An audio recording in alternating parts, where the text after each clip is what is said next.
How to add mail account on iPhone 16 Pro or Pro Max. To set up a mail account on iPhone 16 Pro or Pro Max, follow these simple steps. First, open the Settings app on your home screen. Then, scroll down till the bottom and look for the Apps option available there and simply tap on the Apps.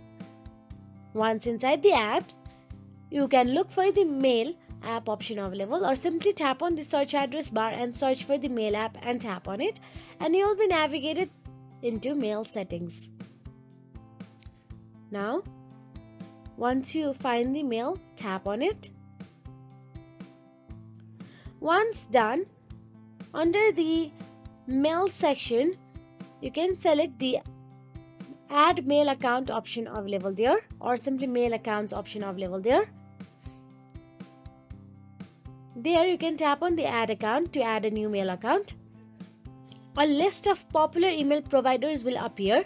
Select the appropriate one, example iCloud, Google, Yahoo, Outlook, any according to your preferences. If your email provider is not available, tap Other and enter your account details manually.